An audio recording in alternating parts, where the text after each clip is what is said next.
अरे गोपाल, अरे सुना तूने? अरे वो रहस्यमय पक्षी, अरे वही जो बरसों पहले हमारे राज्य में तबाही लाया था। लोग कह रहे हैं कि वो फिर से हमारे गांव के पास देखा गया है। अगर ये सच है, अरे तो इसका मतलब है कि कोई बड़ी अनहोनी होने वाली है। हाँ। हे भगवान, सुरेश तू ये कैसी बात कर रहा है? अरे वो पक्षी फिर लौट आया?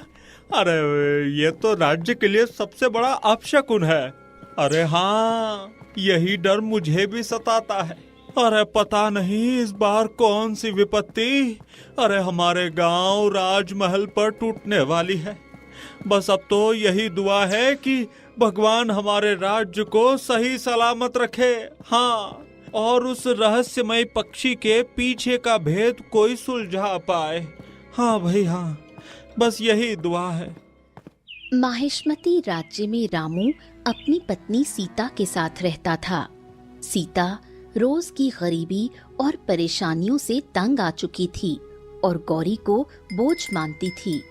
बेटा मोहन नन्हा था, मगर उसकी मासूम हंसी ही घर की एकमात्र रोशनी थी। रामू जी, मैं आपको कितनी बार कह चुकी हूँ, इस गौरी को अब बेच क्यों नहीं देते? ना दूध देती है ना बछड़ा, हमारे किसी काम की नहीं रही ये बूढ़ी गाय। अरे मैं सीता को कैसे समझाऊं? ये कोई साधारण गाय नहीं है। इसमें कुछ ऐसा रहस्य छिपा है जिसे मैं बता भी नहीं सकता। मैं गौरी को छोड़ ही नहीं सकता। क्या हुआ जी, आप चुप क्यों हैं? मेरी तरफ देखिए, कुछ बोल क्यों नहीं रहे हो? सिर्फ मेरी बातें सुने जा रहे हो बस। तभी गोपाल आ जाता है एक व्यापारी को लेकर।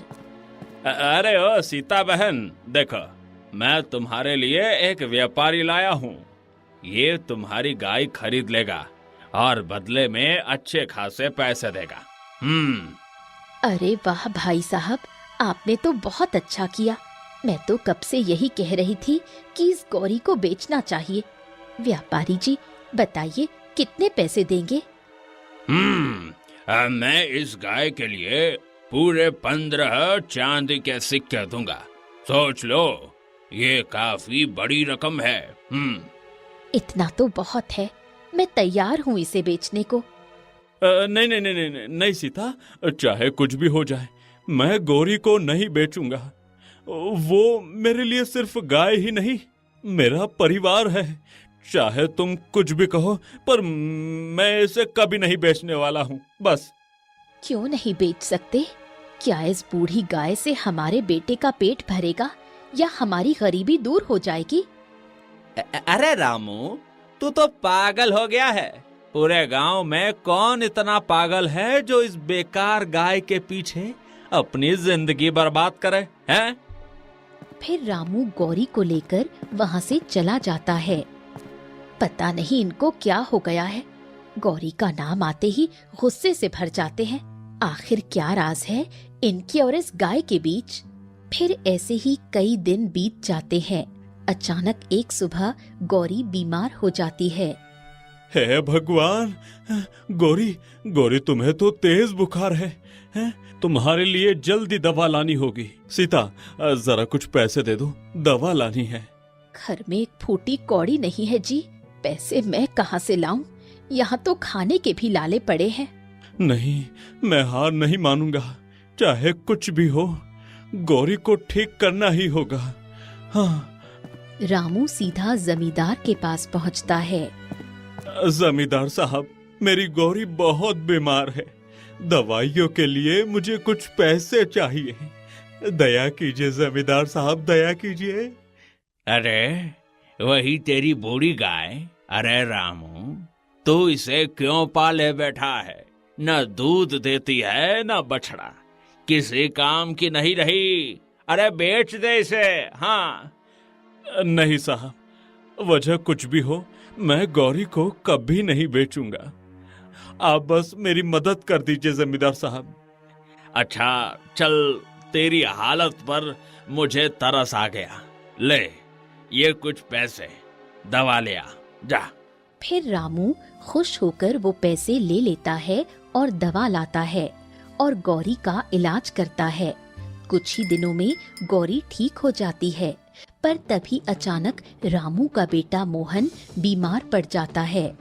अजी देखिए, मोहन कुछ बोल नहीं रहा, आंखें भी नहीं खोल रहा। हे भगवान, अब क्या हो गया मेरे बेटे को? तुम रुको सीता, मैं अभी वैद्य जी को लेकर आता हूँ। रामू दौड़कर वैद्य को बुलाता है। वैद्य आकर मोहन की जांच करता है। वैद्य जी, मेरे बेटे को क्या हो गया है? ये बोल क्यों नहीं रहा? हाँ, आंखें क्यों बंद है इसकी? बताइए वैद्य जी। रामू, तेरे बेटे की हालत बहुत खराब है। भूख और कमजोरी ने इसे जकड़ लिया है। अगर तुरंत औषधि न दी तो इसकी जान भी जा सकती है। हाँ। नहीं नहीं, ऐसा मत कहिए वैद्य जी, ये मेरा इकलौता बेटा है। अगर इसे कुछ हो गया तो मैं कैसे जीऊंगी? चुप हो जा सीता, हमारे बेटे को कुछ नहीं होगा। मैं इसे बचा कर रहूंगा, चाहे अपनी जान क्यों न देनी पड़े। वैद्य जी, कृपया करके मुझे वो औषधि दे दीजिए। मैं अपने बेटे को खो नहीं सकता। रामू, ये औषधि आसानी से नहीं मिलती। ये 4 राज्यों से कर के बदले में आती है। इसकी कीमत 25 चांदी के सिक्के हैं। अगर दे सको तभी ये तुम्हें मिलेगी। 25 सिक्के? वैद्य जी, मेरे पास तो इतना धन कभी नहीं होगा। दया कीजिए, मेरा बेटा मर जाएगा वैद्य जी। रामू, मुझे भी तेरे बेटे पर तरस आता है, लेकिन तू मेरी मजबूरी समझ। अगर मैं औषधि ऐसे ही दे दूं तो उन राज्यों के सिपाही मेरे परिवार को सजा देंगे। मैं चाहकर भी तेरी मदद नहीं कर सकता, समझ जा रामू। इतना कहकर वैद्य सर झुकाए वहां से चला गया। रामू और सीता टूटे दिल से बेटे को देखते रह गए। हे भगवान, अब क्या होगा मेरे बेटे के साथ? मैं कैसे बचाऊंगी अपने बेटे को? तुम चिंता मत करो भाग्यवान, मुझे धरती या पाताल लोक एक करना पड़े, पर मैं अपने बेटे को कुछ भी नहीं होने दूंगा। वहीं दूसरी तरफ राजा महल में। महारानी, हमारी पुत्री अब 18 वर्ष की हो गई है, तो अब उसके लिए उत्तम सा एक वर ढूंढते हैं। महाराज, आपने बिल्कुल ठीक कहा। हमारी पुत्री रूपवती, गुणी और कुशल योद्धा है, तो उसके लिए हमें वर भी उसी हिसाब से ढूंढना होगा, ताकि उन दोनों का अच्छे से जीवन यापन हो सके। महारानी, मैं आपकी सारी ख्वाहिशों को मन में रख कर ही वर ढूंढूंगा। तभी एक सैनिक भागते हुए आया। महारानी, महारानी, सुबह के 11 बज गए हैं, पर राजकुमारी अभी तक उठी नहीं है। ये तुम क्या कह रहे हो? राजकुमारी तो रोज सुबह 6 बजे ही उठ जाती है। महारानी, लेकिन अभी तक राजकुमारी नहीं उठी है। अरे, तो इसमें परेशान होने की क्या बात है? रहने दो, हमारी पुत्री थक गई होगी। कल थोड़ा जंगल पर शिकार पर भी गई थी, तो सोने दो, खुद ही अपने मन से उठ जाएगी। जी महाराज। वहीं पूरा दिन बीत जाता है और पूरी रात भी, लेकिन राजकुमारी नहीं उठती। अगली सुबह दासी भागकर महाराज के पास आती है। महाराज, राजकुमारी अभी तक नहीं उठी है। पूरे 2 दिनों से अपने कक्ष में सो रही हैं। तो ये तो कोई साधारण बात नहीं है। हम तो सोच रहे थे कि बस मामूली सी थकान की वजह से सो रही हो, लेकिन अब कोई मामूली बात नहीं है। महाराज, पता नहीं हमारी राजकुमारी को क्या हो गया है। 2 दिनों से वो अपने बिस्तर पर है। जरूर कुछ अनहोनी हुई है। मेरा दिल बहुत घबरा रहा है। रानी, तुम चिंता मत करो, हमारी पुत्री को कुछ नहीं होगा। चलो हम देखते हैं। फिर सभी महाराज और रानी राजकुमारी के पास जाते हैं। जल्दी से वैद्य जी को बुलाओ और राजकुमारी को जांच करने के लिए कहो। फिर थोड़ी देर में वैद्य आकर राजकुमारी की जांच करता है। कहो, क्या हुआ मेरी राजकुमारी को? ये क्यों 2 दिनों से क्यों सो रही है? महाराज, राजकुमारी तो पूरी स्वस्थ लग रही है। पूरी तरह से कोई बीमारी नहीं है, पर ये उठ क्यों नहीं रही है, ये मेरे समझ से भी बाहर है। भला ये कैसे हो सकता है? तभी दो दासी आपस में कहती हैं, अरे ये कैसे हो सकता है भला? 2 दिनों से राजकुमारी सो रही है, लगता है महल का श्राप जाग गया है। हाँ, तुमने बिल्कुल ठीक कहा। महाराज ने जो किया था उसकी सजा अब राजकुमारी को मिल रही है। उसने सच ही कहा था कि एक दिन उसकी औलाद को भुगतना पड़ेगा। अब पता नहीं राजकुमारी के साथ क्या होने वाला है।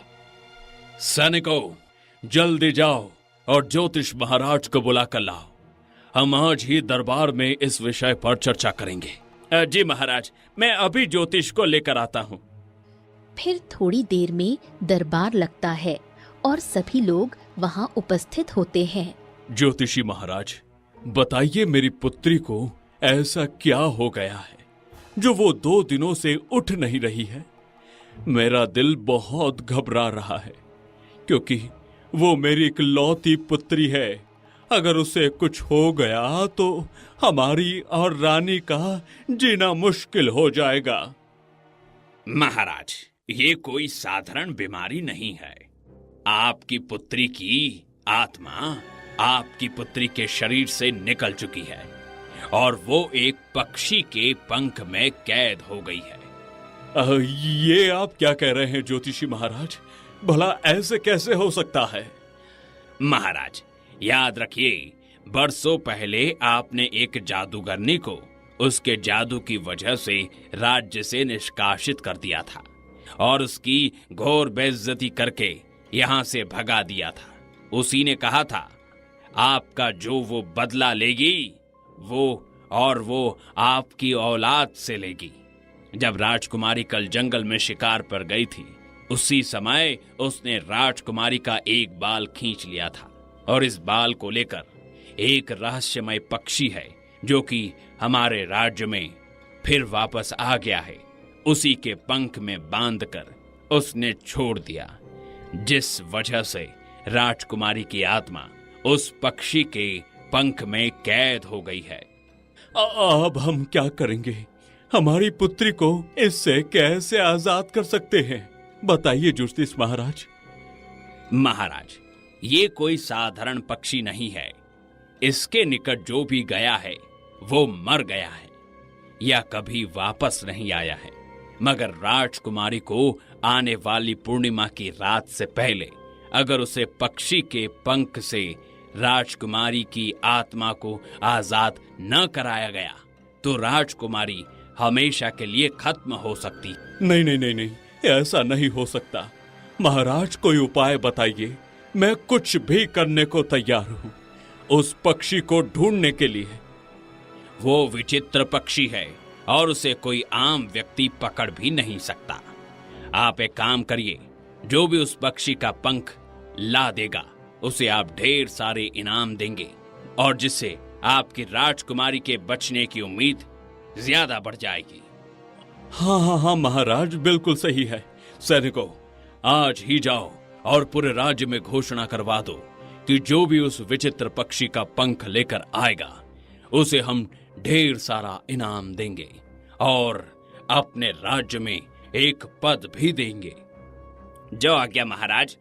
फिर इतना कहकर सैनिक गांव में जाते हैं और घोषणा करते हैं। सुनो सुनो सुनो, सभी गांव वाले ध्यान से सुनो।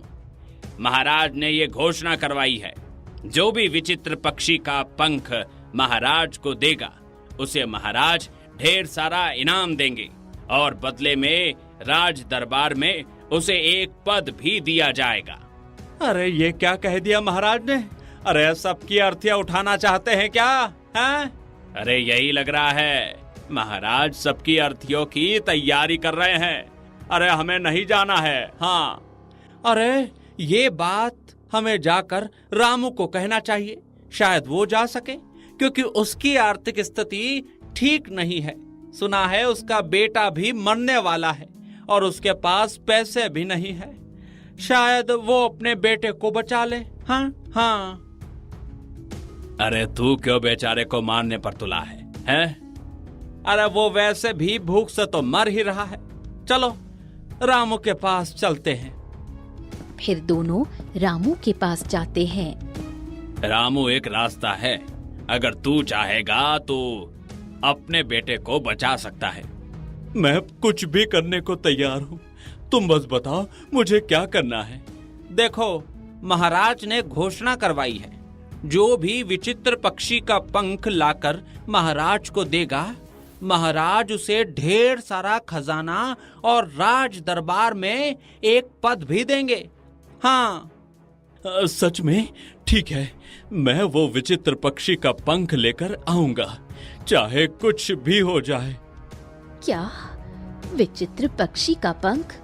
नहीं नहीं जी, आप नहीं जाओगे।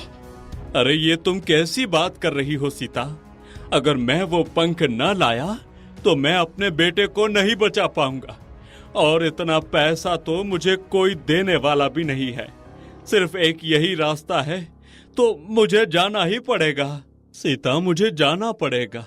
नहीं जी, मैं आपको नहीं खो सकती। अगर आपको कुछ हो गया तो मैं कैसे जीऊंगी? मैं तो जीते जी मर जाऊंगी। नहीं नहीं, आप नहीं जा सकते। अरे भाग्यवान, तू ये कैसी बात कर रही है? मोहन मर जाएगा। हाँ? अब मैं नहीं चाहता मेरे जीते जी मेरे बेटे को कुछ हो, इसलिए तुम मोहन का ध्यान रखना। मैं जल्दी ही उस पक्षी का पंख लेकर लौटूंगा। लेकिन मुझे नहीं लगता वो आसान है। आप ऐसा मत करो। तुम शांत हो जाओ, देखना मैं जल्दी आ जाऊंगा, मुझे पूरा भरोसा है। रामू इतना कहकर गौरी को साथ ले लेता है। आप इस बूढ़ी गौरी को साथ क्यों ले जा रहे हो? तुम चिंता क्यों करती हो? ये गौरी हमारी साथी है और ये हमें अच्छे से उस पंख को लाने में मदद करेगी। भला ये साधारण गाय आपकी क्या मदद करने वाली है? जब मैं पंख लेकर आऊंगा तब सीता तुम समझोगी। रामू इतना कहकर अपनी गौरी को लेकर निकल पड़ा। अरे ये तो सच में पागल हो गया। अरे विचित्र पक्षी का पंख लाने में एक बूढ़ी गाय को साथ लेकर गया है। अरे सच में इसको तो पता नहीं है जो इसके साथ क्या क्या होने वाला है। मैं तो ऊपर वाले से प्रार्थना करता हूँ, भगवान इसे सही सलामत यहाँ ले आए, बस। फिर रामू और गौरी राजमहल पहुँचे। प्रणाम महाराज, मैं रामू हूँ। अरे रामू, तू ये इस गाय को साथ लाया है? महाराज, मैं उस विचित्र पक्षी का पंख ला दूंगा, पर बदले में आप मेरे बेटे का इलाज शुरू करवा दीजिए। पहले पंख लेकर आएगा तू ना? मैं वो पंख लेकर आऊंगा, चाहे मैं जान भी दे दूं, पर आपको वो पंख जरूर ला कर दूंगा। लेकिन तब तक मेरा बेटा मर जाएगा। आप अपने राजवैद्य से कहकर मेरे बेटे को तब तक का इलाज करवा दीजिए।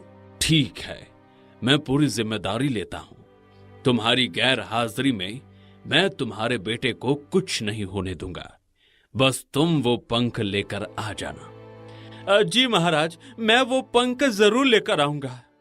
पर ध्यान रखना रामू, ये कोई साधारण काम नहीं है, बच्चों का खेल भी नहीं है, इसलिए संभाल कर जाना। धन्यवाद, मैं संभल कर जाऊंगा और वो पंख लेकर ही लौटूंगा। इतना कहकर रामू अपनी गौरी को लेकर घने जंगलों की तरफ निकल पड़ा। थोड़ी दूर ही जाने के बाद गौरी बोल पड़ी, मालिक, मालिक, गांव वाले सब इतनी अजीब तरह से उस रहस्यमयी पक्षी के बारे में बात क्यों कर रहे थे? अच्छा हुआ तुमने बोला। वो सब डरते हैं क्योंकि वो कोई साधारण पक्षी नहीं है।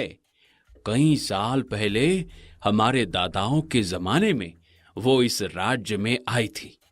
तब सुना था बहुत बड़ी घटना घटी थी। अब इस बार भी आई है, तो पता नहीं क्या होने वाला है। कुछ भी हो जाए मालिक, पर मैं आपका साथ नहीं छोड़ूंगी।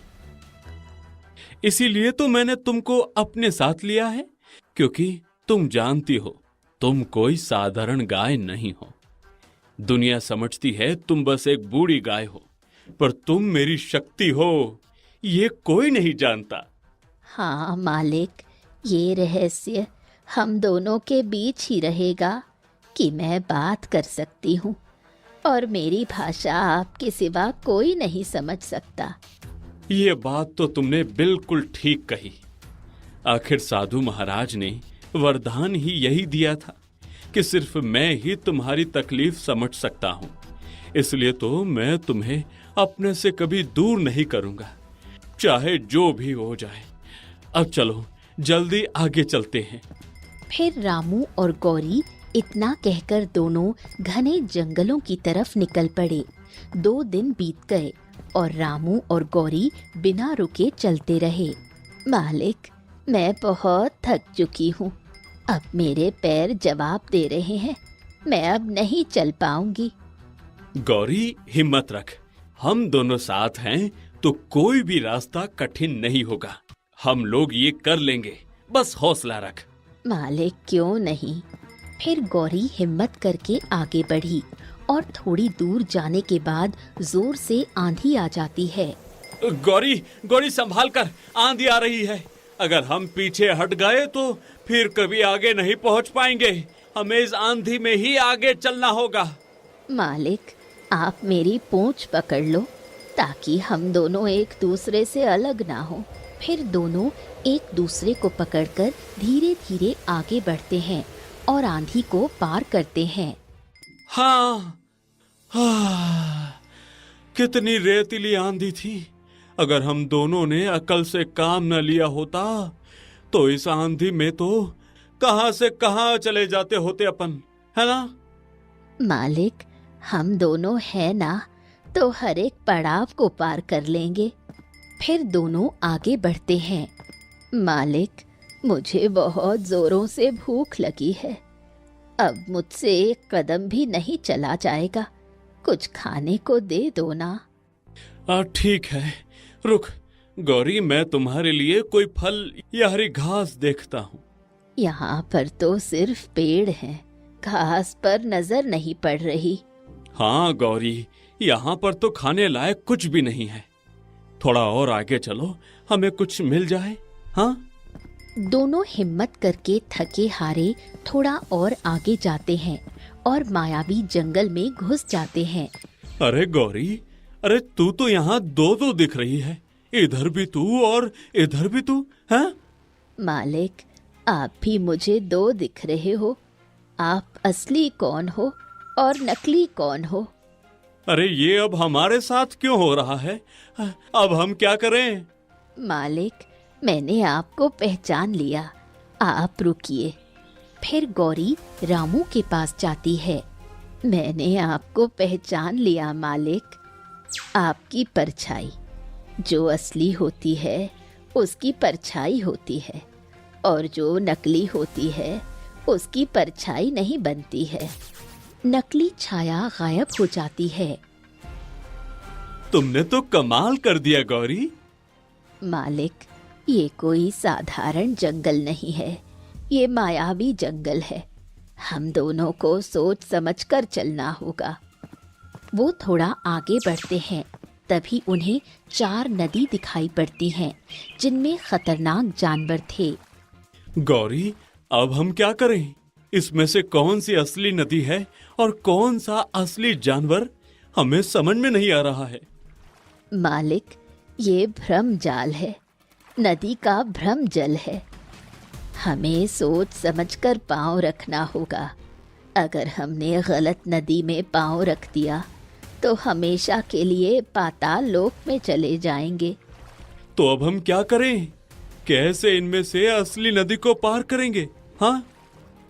मालिक, नीचे झुक जाइए। ये एक अदृश्य शक्ति आप पर हमला कर रही है। फिर रामू नीचे झुक गया। वो चला गया। अब आप सीधे हो जाइए। अरे ये क्या? अरे मुझे कुछ दिखाई क्यों नहीं दे रहा? और तुम कैसे देख सकती हो? मालिक, क्योंकि मैं वो चीज भी देख सकती हूँ जो मनुष्य नहीं देख सकता, इसलिए मैंने वो हमला देख लिया और आपको बचा लिया। अब बस आप अपने हृदय पर हाथ रखिए और सही नदी चुनिए। हे ईश्वर, मुझे सही मार्ग दिखाना। गौरी और रामू दोनों एक दूसरे को पकड़कर आगे बढ़ते हैं।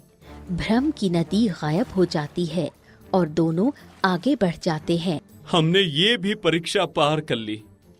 हाँ मालिक, हम सारे खतरे पार कर सकते हैं। दोनों थोड़ी दूर और आगे बढ़ते हैं। तभी उन्हें 4 एक जैसी दिखने वाली घायल चिड़िया दिखाई देती हैं। अरे अब ये क्या, 4 चिड़िया एक जैसी। इसमें से हम किसकी मदद करें? हाँ? तभी एक रहस्यमयी आवाज आती है। असली चिड़िया को पहचानो, वही तुम्हें आगे ले जाएगी। और अगर तुमने गलत चिड़िया को चुना तो हमेशा के लिए इसी मायावी जंगल में फंसे रह जाओगे। गौरी, इन चारों में से कौन सी असली है? मैं समझ नहीं पा रहा हूँ। मालिक, मैं देख रही हूँ। मेरी आँखों से पता चल गया है कौन असली है। तो फिर क्या करोगी? मैं इसे उठाकर आपको दे दूंगी। गौरी असली चिड़िया के पास जाती है और उसे उठाकर रामू के पास लाती है। वाह गौरी वाह, तुमने कैसे पहचान लिया? मालिक, मेरी आँखों ने समझ लिया, असली वही है। तुरंत बाकी 3 रूप गायब हो जाते हैं और असली चिड़िया आकाश की ओर उड़ान भरती है। देखो गौरी, जंगल का रास्ता खुल गया है। अब जल्दी चलो, उस रास्ते में हमें आगे बढ़ना है। हाँ मालिक, अब हम आगे बढ़ सकते हैं। फिर दोनों उसी रास्ते पर आगे बढ़ते हैं। तभी एक मिट्टी का विशाल महल उनके सामने खड़ा होता है। गौरी, लगता है हम दोनों को इस महल के अंदर चले जाना चाहिए। चलो चलते हैं। फिर दोनों डरते डरते उस महल के अंदर जाते हैं। भीतर जाने पर असंख्य चिड़िया थीं। अरे ये क्या गौरी, अरे यहाँ पर तो बहुत सारी चिड़िया है। इसमें से विचित्र पक्षी कौन सा है? हाँ? तभी सभी चिड़िया हट जाती हैं और सिंहासन पर एक विचित्र पक्षी बैठा होता है। आओ आओ गौरी, रामू, बताओ कैसे आना हुआ तुम्हें हमारे इस राज्य में? पक्षी महाराज, मुझे आपका पंख चाहिए। मेरा पंख? पर तुम्हें मेरा पंख क्यों चाहिए? पता नहीं, पर महाराज ने मुझे कहा है आपका पंख लाने के लिए। अच्छा तुम नहीं जानते कि तुम यहाँ क्यों आए हो। मेरे पंख में राजकुमारी की आत्मा है। ये कैसे हो सकता है? राजकुमारी की आत्मा आपके पंख में? मैं बहुत दिनों से पाताल लोक में रह रहा था, पर जादूगरनी ने घोर तपस्या करके मुझे पाताल लोक से फिर धरती लोक पर बुलाया है। और उसने मुझसे बस इतना मांगा है कि मैं राजकुमारी की आत्मा को अपने पंख में रख लूं। इसलिए मैंने उसकी आत्मा को अपने पंख में लेकर यहाँ चला आया। अब मुझे वो पंख चाहिए, नहीं तो मेरा बेटा मर जाएगा। आप मुझे वो पंख दे दो। मैं तुझे ऐसे तो नहीं देने वाला हूँ। कोई कीमत चुकानी पड़ेगी, तभी मैं तुम्हें दूंगा। भला गरीब आदमी, मैं आपको क्या दे सकता हूँ? सोच ले, तुझे सबसे कीमती चीज देनी होगी। मेरे पास अगर सबसे कीमती चीज है तो मेरी गौरी है। हाँ, तुमने बिल्कुल सही कहा। मुझे तुम्हारी गौरी की बलि चाहिए। ये आप क्या कह रहे हैं? नहीं नहीं नहीं नहीं, इसकी बलि मैं नहीं दे सकता हूँ। मालिक, मालिक, अगर मेरी बलि देने से आपके बेटे की जान बच सकती है, मालकिन खुश हो जाएंगी और राजकुमारी की भी जान बच जाएगी। मेरी बलि देने से कई लोगों की जिंदगी बच सकती है, तो मुझे ऐसा करने में कोई हर्ज नहीं है। आप मेरी बलि दे दो। ठीक है, अगर आप मेरी गौरी की बलि लेकर मुझे वो पंख दे सकते हैं तो गौरी भी तैयार है और मैं भी, क्योंकि मैं सबकी जिंदगी आजाद करवाना चाहता हूँ। मान गए तुम्हारी बात को और तुम्हारी गौरी को भी। तुम दोनों का बहुत ही गहरा रिश्ता है। भला कोई एक दूसरे के लिए इतनी हद तक कैसे जा सकता है? ठीक है, मैं तुम्हें पंख जरूर दूंगा, और मुझे तुम्हारी गौरी की बलि नहीं चाहिए, क्योंकि मैं किसी निर्दोष की बलि नहीं लेता। ये तो बस मैं तुम्हारी परीक्षा ले रहा था कि तू किस हद तक जा सकता है, लेकिन तुमने मेरी सारी परीक्षा पार की है, इसलिए तुम्हें वो पंख मिलेगा। लेकिन ध्यान रखना, मैं ये तुम्हें पंख दूंगा तो जादूगरनी भी जरूर आएगी और तुम्हें उसका सामना करना पड़ेगा। मैं एक साधारण आदमी हूँ, एक जादूगरनी का सामना मैं कैसे कर पाऊंगा? तुम घबराओ मत, मेरे जो पंख हैं, यही पंख तुम उस जादूगरनी पर फेंक देना, जिससे उसके सारे कर्मों की सजा उसे मिल जाएगी। मैं उसे नहीं मार सकता था, क्योंकि उसने मेरी पूजा की थी, मुझे यहाँ आने पर मजबूर किया था, लेकिन उसकी पाप नियति उसके मृत्यु के करीब ले गई है, इसलिए इसका खात्मा तुम करोगे। आपका बहुत बहुत धन्यवाद, मैं अब जल्दी से जाता हूँ। ठीक है, जल्दी जाओ, और ध्यान रखना, पूर्णिमा की रात से पहले पंख राजकुमारी तक पहुँचना चाहिए, वरना वो हमेशा के लिए मर जाएगी। फिर गौरी और रामू जल्दी से वहाँ से निकल जाते हैं और सारे खतरों को पार करके राज्य लौट आते हैं। अब बस थोड़ी देर और गौरी, फिर हमने सारे खतरे पार कर लिए। बस अब किसी तरह हम महाराज के पास सही सलामत पहुंच जाए। तभी गोपाल उसे देख लेता है। अरे अरे, ये तो सच में वो पंख लेकर लौट आया। मुझे किसी तरह ये पंख हासिल करना होगा और राजा से जाकर ढेर सारा इनाम मैं हासिल करूंगा। मुझे किसी तरह इसे चुराना होगा। गोपाल जल्दी से रामू के पास जाता है। अरे रामू, तू ये पंख कौन सा लेकर आए हो? हैं? वही विचित्र पक्षी का पंख लाया हूँ। क्या? विचित्र पक्षी का पंख? अरे ये तो कुछ मामूली पंख जैसा दिखता है, दिखाओ तो। रामू पंख दिखाता है। अरे ये तो लग नहीं रहा विचित्र पक्षी का पंख है। रुको, मैं इसे देख कर आता हूँ, किसी को मत बताना। तुम क्या कर रहे हो? मैं खुद जाकर महाराज को दिखाऊंगा। फिर गोपाल पंख लेकर जल्दी से राज दरबार चला जाता है। अरे गौरी, जल्दी चलो, वो हमारी मेहनत चुरा रहा है, हम ऐसा नहीं होने देंगे। मालिक, क्यों नहीं।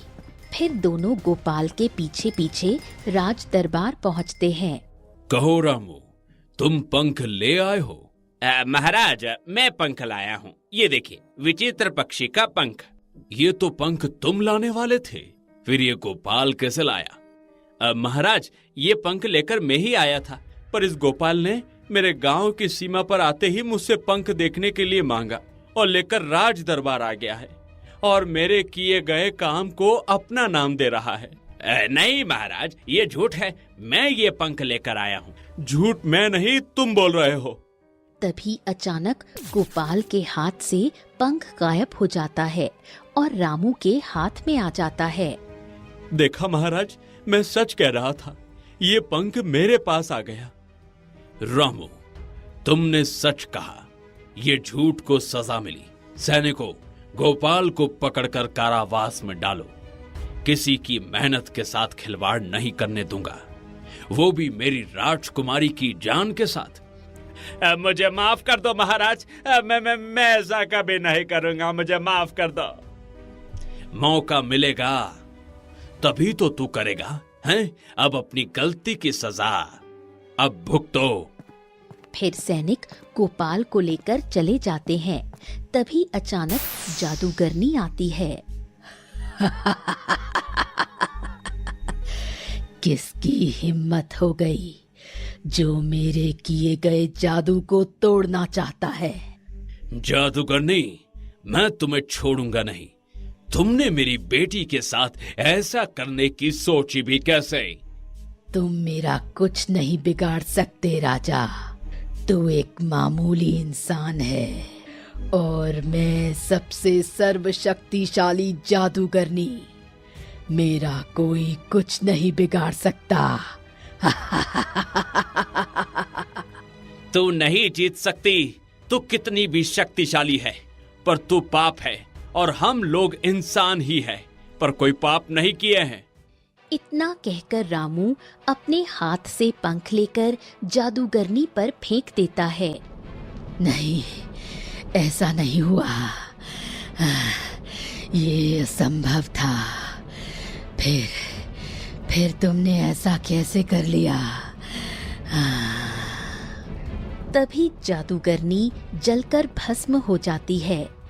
रामू, तुमने ये कैसे कर लिया? हम लोग समझ नहीं पा रहे हैं। महाराज, उस विचित्र पक्षी ने बताया था कि ये पंख ले जाते ही जादूगरनी आएगी, तो इसे फेंक कर उसकी हत्या करना था। उसने घोर तपस्या और जादू किया था, पर उसका अंत हो गया।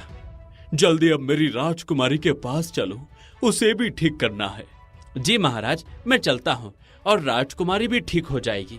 फिर रामू राजकुमारी के कमरे में जाकर पंख राजकुमारी के सर पर रखता है। तभी राजकुमारी उठ जाती है। क्या हुआ पिताजी? मेरा शरीर बहुत दर्द कर रहा है। कुछ नहीं पुत्री, बस तुम आज थोड़ा ज्यादा सोई थी, अब ठीक हो जाओगी। रामू, तुमने मेरी पुत्री को ठीक कर दिया और जादूगरनी के काले जादू को भी हमारे राज्य से मुक्त किया। इसलिए मैं तुम्हें राज दरबार में सेनापति का पद दूंगा, क्योंकि पिछले सेनापति की जगह खाली है। और तुम्हारे ये साथी गौरी, इसे भी हर सुख सुविधा मिलेगी जो एक शाही गाय को मिलनी चाहिए।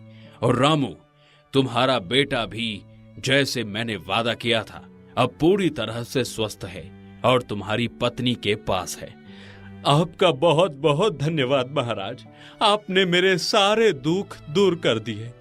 नहीं रामू, तुमने मेरे दुख दूर किए हैं। मेरी बेटी को जीवन दान देकर तुमने मुझे नया जीवन दिया है।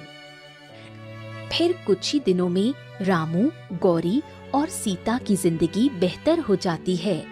जी मुझे माफ कर दीजिए, मैं हमेशा उल्टा सीधा कहती रही, लेकिन आज गौरी की वजह से आप वो कार्य करने में सफल हो गए जो कोई विद्वान भी नहीं कर सकता था। हमारी जिंदगी सुधर गई, हमारा बेटा भी ठीक है और अब हम अमीर भी हैं। इसलिए तो गौरी, हमें किसी को बोझ, सब में कुछ न कुछ गुण होता है जो हमें दिखाई नहीं देता, पर वक्त आने पर हमारे काम जरूर आता है। उस दिन से गौरी अब केवल एक गाय नहीं रही, वो त्याग और प्रेम का प्रतीक बन गई। राज्य फिर से समृद्धि में डूब गया।